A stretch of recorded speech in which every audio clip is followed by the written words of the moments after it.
So it's Kaz here. We've got the BBC Berkshire team in Wokingham, and they're going to be asking other candidates to, well, not tell lies, but they can say anything they want. John Redwood's allowed to say I'm anti-austerity, and then 1 week after saying so, his ministers that he represents, if they get into power, will support and push through a load of austerity measures. So you don't have any information worth voting with, and these people here are responsible for deciding who gets the lion's share of that information being made available, and what they get to say, and whether they get to be held to account for it.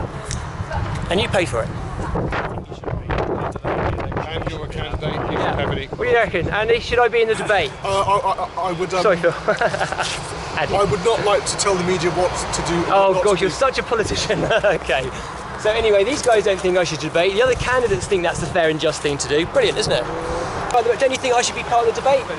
Yeah.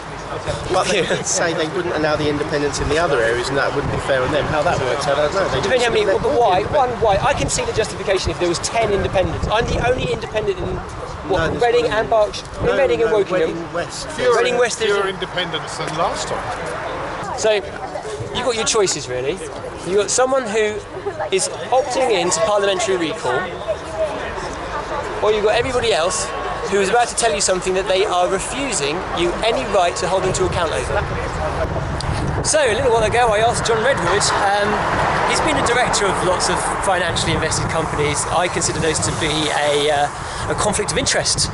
And so I wanted to ask him, it's all public information, so there's nothing I've made up here. He exposed the private banking to the commercial banking, and then he started making companies that were very much involved in the financial wangling industry. So I consider those to be a conflict of interest. But he's an MP, those have been allowed, so I must be wrong, must surely. So I decided, since it's all public information, it's nothing he should be ashamed of, to ask him to justify these other interests. And we can see whether or not John Redwood can justify them, or he just thinks you don't have the right to any knowledge about it.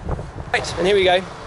So John, you're in a public place, so you don't have to answer any questions or anything like that. These are company directorships over the last 20 years, running financial companies. So, and that's your answer. So, if there's nothing wrong with them, then you shouldn't be ashamed to justify them. And if there is something wrong with them, then... So basically, John Redwood agrees that this is bad information, these are just facts. But John Redwood's walked away, so he doesn't think he can justify them. Right, so I'm Patrick with Patrick. No, wait. No, you can't just do that. No. Okay. You can't do that by law. Can you turn it off, please?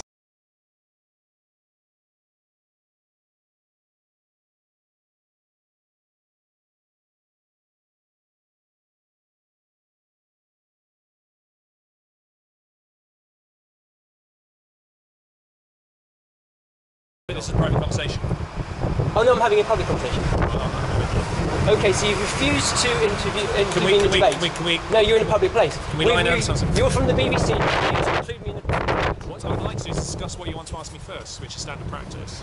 But you've refused You to... put me in a position where I might say something libelous or whatever. I obviously don't want to do that, Kaz. I'm quite happy to have a discussion with you. I'll discussion with you up there, and then I'll come back on air and discuss. Well, no, because the thing is, the problem for me is actually you've already said that I'm not going to be in the debate.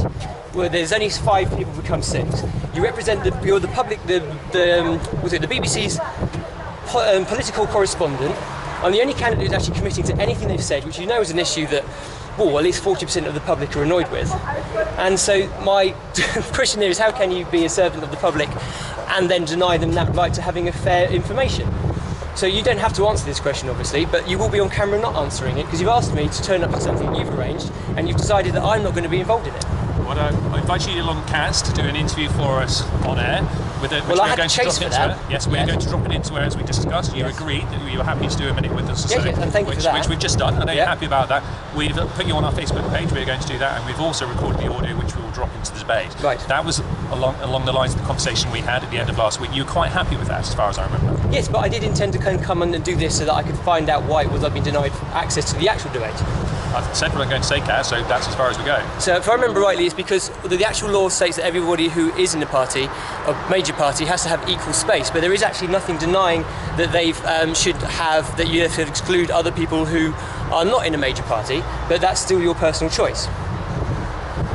Yes, See, that's fine, but as long as they can see that. We have one candidate who actually has clear obligations that they are signed up to. It's an issue that the public actually have a problem with, and you're about to have a debate which continues the same mantra that people who can lie about everything they say in that debate are going to be given the airtime. And the one person who's offering the one thing that 40% of the public actually said, no, we need this, we want parliamentary recall, effectively opting into parliamentary recall. We've had it for the last 5 years.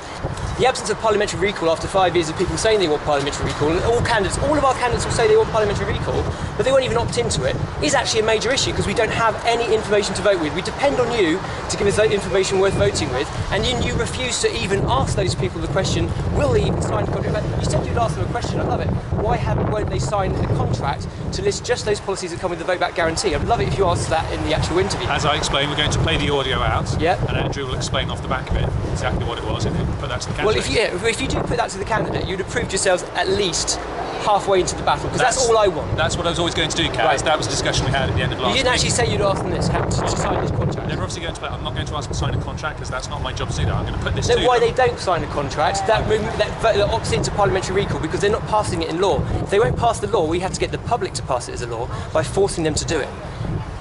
And you're a political correspondent, which means that if that is an idea of how things can work, politically, power to the people, then surely it's your place to issue that to the public as an idea. I said all I'm going to say, Kaz. Okay, right, thank you. all the figures it wants, but it was unable to act because of an Education Act, which our previous MP passed. And to stand here and say that you've applied for a little bit of extra funding is totally missing the point. Cry for Labour. Louise, you're nodding. I am nodding, yes. Furious. I'm sorry. I do.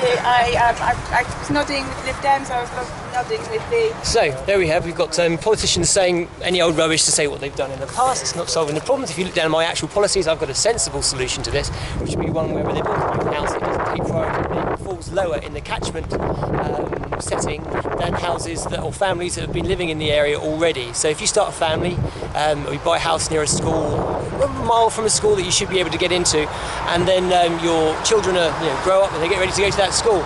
Anyone who moved into a new build house after you won't have priority over your children going into that local school.